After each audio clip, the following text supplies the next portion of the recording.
1 Samuel, capítulo 3.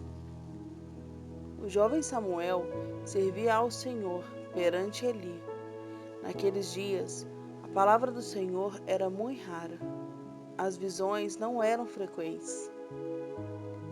Certo dia, estando deitado no lugar costumado o sacerdote Eli, cujos olhos já começavam a escurecer-se, a ponto de não poder ver, e tendo-se deitado também Samuel no templo do Senhor, em que estava a arca, antes que a lâmpada de Deus se apagasse, o Senhor chamou o menino: Samuel, Samuel. Este respondeu: Eis-me aqui. Correu a Eli e disse: Eis-me aqui, pois tu me chamaste. Mas ele disse: Não te chamei, torna a deitar-te. Ele se foi e se deitou. Tornou o Senhor a chamar Samuel. Este se levantou, foi a Eli e disse: Eis-me aqui, pois tu me chamaste. Mas ele disse: Não te chamei, meu filho, torna a deitar-te. Porém Samuel ainda não conhecia o Senhor, e ainda não lhe tinha sido manifestada a palavra do Senhor. O Senhor, pois, tornou a chamar a Samuel terceira vez. Ele se levantou e foi a Eli e disse: Eis-me aqui, pois tu me chamaste. Então entendeu Eli que era o Senhor quem chamava o jovem. Por isso, Eli disse a Samuel: Vai, deita-te. Se alguém te chamar, dirás: Fala, Senhor, porque o teu servo ouve. E foi Samuel para o seu lugar e se deitou. Então veio o Senhor, e ali esteve, e chamou-o como das outras vezes: Samuel, Samuel. Este respondeu: Fala, porque o teu servo ouve. Disse o Senhor a Samuel: Eis que vou fazer uma coisa em Israel, a qual todo o que a ouvir lhe tinirão ambos os ouvidos. Naquele dia suscitarei contra Eli tudo quanto tenho falado com respeito à sua casa. Começarei e o cumprirei, porque já lhe disse que julgarei a sua casa para sempre, pela iniquidade que ele bem conhecia, porque seus filhos se fizeram execráveis, e ele os não repreendeu. Portanto, jurei à casa de Eli que nunca lhe será expiada a iniquidade, nem com sacrifício, nem com oferta de manjares. Ficou Samuel deitado até pela manhã, e então abriu a porta da casa do Senhor, porém temia relatar a visão a Eli. Chamou Eli a Samuel e disse: Samuel, meu filho. Ele respondeu: Eis-me aqui. Então ele disse: Que é que o Senhor te falou? Peço-te que mo não encubras, assim Deus te faça o que bem lhe aprouver, se me encobrires alguma coisa de tudo o que te falou. Então Samuel lhe referiu tudo, e nada lhe encobriu. E disse Eli: É o Senhor, faça o que bem lhe aprouver. Crescia Samuel, e o Senhor era com ele, e nenhuma de todas as suas palavras deixou cair em terra. Todo o Israel, desde Dan até Berseba, conheceu que Samuel estava confirmado como profeta do Senhor. Continuou o Senhor a aparecer em Siló, enquanto por sua palavra o Senhor lhe manifestava ali a Samuel. 1 Samuel, capítulo 4. Veio a palavra de Samuel a todo o Israel. Israel saiu à peleja contra os filisteus e se acampou junto a Ebenezer, e os filisteus se acamparam junto a Afeca. Dispuseram-se os filisteus em ordem de batalha, para sair de encontro a Israel. E travada a peleja, Israel foi derrotado pelos filisteus, e estes mataram no campo aberto cerca de 4.000 homens. Voltando o povo ao arraial, disseram aos anciãos de Israel: Por que nos feriu o Senhor hoje diante dos filisteus? Tragamos de Siló a arca da aliança do Senhor, para que venha no meio de nós e nos livre das mãos dos nossos inimigos. Mandou, pois, o povo trazer de Siló a arca do Senhor dos exércitos, entronizado entre os querubins, os dois filhos de Eli, Ofne e Finéias. Estavam ali com a arca da aliança de Deus. Sucedeu que, vindo a arca da aliança do Senhor ao arraial, rompeu todo o Israel em grandes brados, e ressoou a terra. Ouvindo os filisteus a voz do júbilo, disseram: Que voz de grande júbilo é esta no arraial dos hebreus? Então souberam que a arca do Senhor era vinda ao arraial, e se atemorizaram os filisteus, e disseram: Os deuses vieram ao arraial, e diziam mais: Ai de nós! Que tal jamais sucedeu antes? Ai de nós! Quem nos livrará das mãos destes grandiosos deuses? São os deuses que feriram os egípcios com toda sorte de pragas no deserto. Sede fortes, ó filisteus, portai-vos varonilmente, para que não venhais a ser escravos dos hebreus, como eles serviram a vós outros. Portai-vos varonilmente e pelejai. Então pelejaram os filisteus. Israel foi derrotado, e cada um fugiu para a sua tenda. Foi grande a derrota, pois foram mortos de Israel 30.000 homens de pé. Foi tomada a arca de Deus, e os mortos, os dois filhos de Eli, Ofne e Finéias. Então correu um homem de Benjamim, saído das fileiras, e do mesmo dia chegou a Siló. Trazia rasgadas as vestes e terra sobre a cabeça. Quando chegou, ele estava sentado numa cadeira, ao pé do caminho, olhando como quem espera, porque o seu coração estava tremendo pela arca de Deus. Depois de entrar o homem na cidade e dar as novas, toda a cidade prorrompeu em gritos. Eli, ouvindo os gritos, perguntou: Que alvoroço é esse? Então se apressou o homem e, vindo, deu as notícias a Eli. Era Eli da idade de 98 anos. Os seus olhos tinham cegado e já não o podia ver. Disse o homem a Eli: Eu sou o que saí das fileiras e delas fugi hoje mesmo. Perguntou-lhe Eli: Que sucedeu, meu filho? Então respondeu o que trazia as novas e disse: Israel fugiu de diante dos filisteus. Houve grande morticínio entre o povo, e também os teus dois filhos, Ofne e Finéias, foram mortos, e a arca de Deus foi tomada. Ao fazer ele menção da arca de Deus, caiu Eli da cadeira para trás, junto ao portão, e quebrou-se-lhe o pescoço, e morreu, porque era já homem velho e pesado, e havia ele julgado a Israel 40 anos.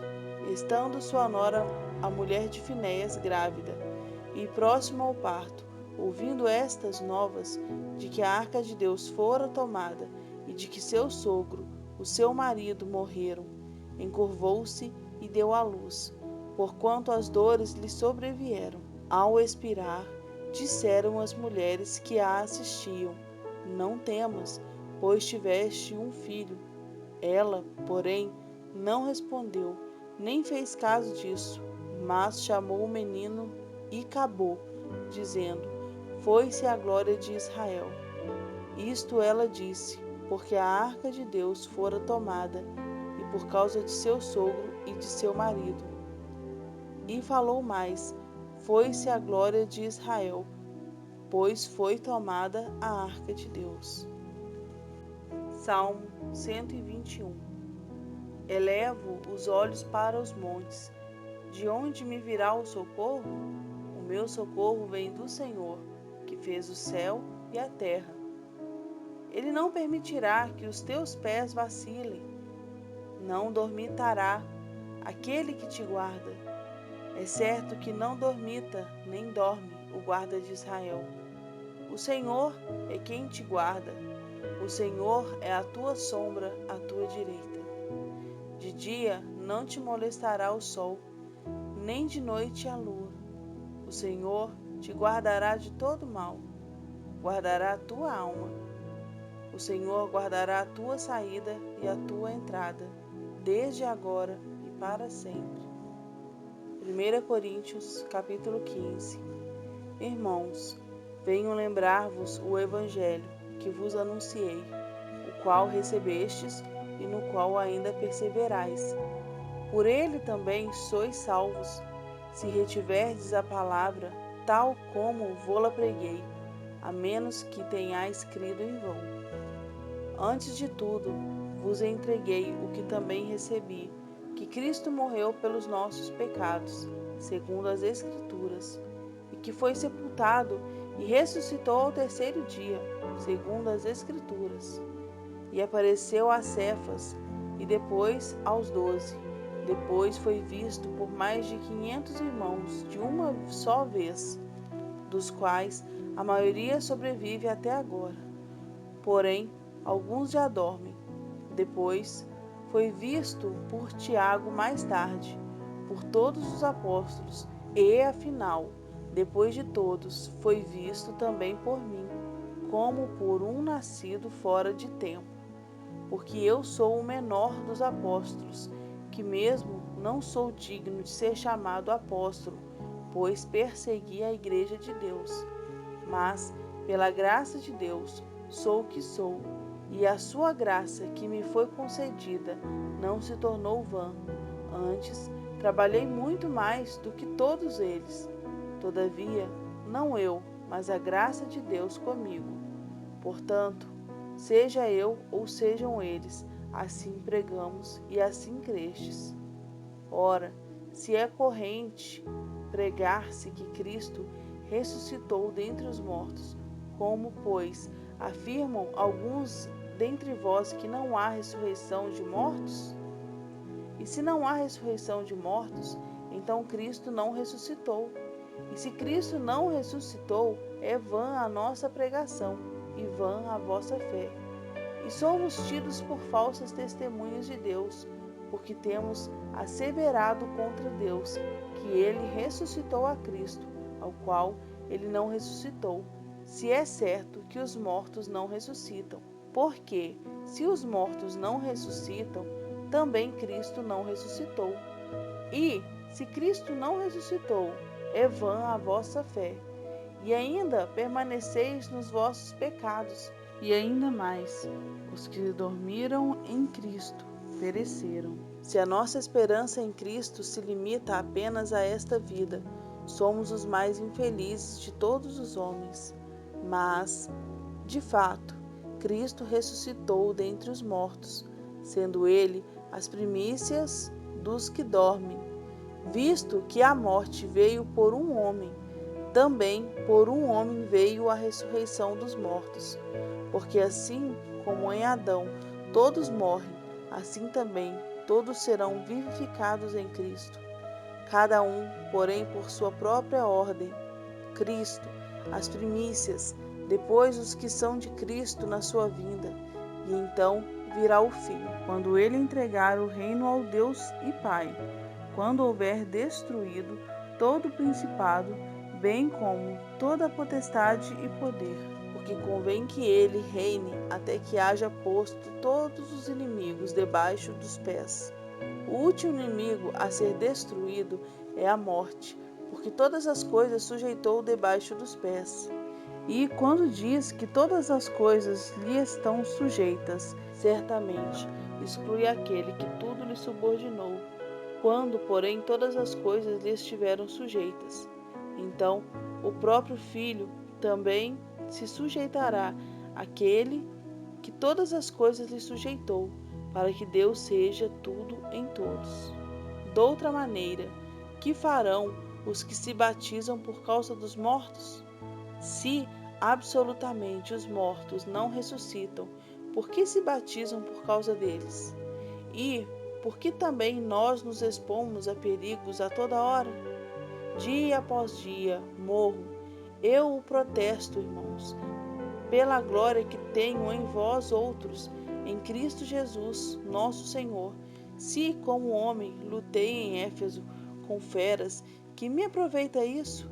Se os mortos não ressuscitam, comamos e bebamos, que amanhã morreremos. Não vos enganeis, as más conversações corrompem os bons costumes. Tornai-vos à sobriedade, como é justo, e não pequeis, porque alguns ainda não têm conhecimento de Deus. E isto digo para vergonha vossa. Mas alguém dirá: como ressuscitam os mortos? E em que corpo vêm? Insensato, o que semeias não nasce, se primeiro não morrer. E quando semeias, não semeias o corpo que há de ser, mas o simples grão como de trigo ou de qualquer outra semente. Mas Deus lhe dá o corpo, como lhe aprouve dar, e a cada uma das sementes o seu corpo apropriado. Nem toda a carne é a mesma, porém uma é a carne dos homens, outra dos animais, outra a das aves, e outra a dos peixes. Também há corpos celestiais e corpos terrestres, e sem dúvida, uma é a glória dos celestiais e outra a dos terrestres.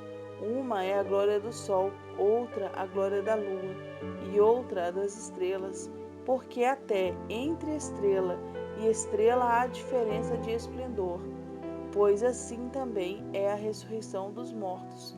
Semeia-se o corpo na corrupção e ressuscita na incorrupção. Semeia-se em desonra e ressuscita em glória. Semeia-se em fraqueza, ressuscita em poder. Semeia-se corpo natural e ressuscita corpo espiritual. Se há corpo natural, há também corpo espiritual, pois assim está escrito: o primeiro homem, Adão, foi feito alma vivente. O último Adão, porém, é espírito vivificante. Mas não é o primeiro o espiritual, e sim o natural, depois o espiritual. O primeiro homem, formado da terra, é terreno. O segundo homem é do céu, como foi o primeiro homem, o terreno. Tais são também os demais homens terrenos, e como é o homem celestial, tais também os celestiais. E assim como o trouxemos a imagem do que é terreno, devemos trazer também a imagem do celestial. Isto afirmo, irmãos, que a carne e o sangue não podem herdar o reino de Deus, nem a corrupção herdar a incorrupção. Eis que vos digo um mistério: nem todos dormiremos, mas transformados seremos todos, num momento, num abrir e fechar de olhos, ao ressoar da última trombeta. A trombeta soará, os mortos ressuscitarão incorruptíveis, e nós seremos transformados, porque é necessário que este corpo corruptível se revista da incorruptibilidade, e que o corpo mortal se revista da imortalidade. E, quando este corpo corruptível se revestir da incorruptibilidade, e o que é mortal se revestir de imortalidade, então se cumprirá a palavra que está escrita: tragada foi a morte pela vitória. Onde está, ó morte, a tua vitória? Onde está, ó morte, o teu aguilhão? O aguilhão da morte é o pecado, e a força do pecado é a lei. Graças a Deus que nos dá a vitória por intermédio de nosso Senhor Jesus Cristo. Portanto, meus amados irmãos, sede firmes, inabaláveis e sempre abundantes na obra do Senhor, sabendo que, no Senhor, o vosso trabalho não é vão.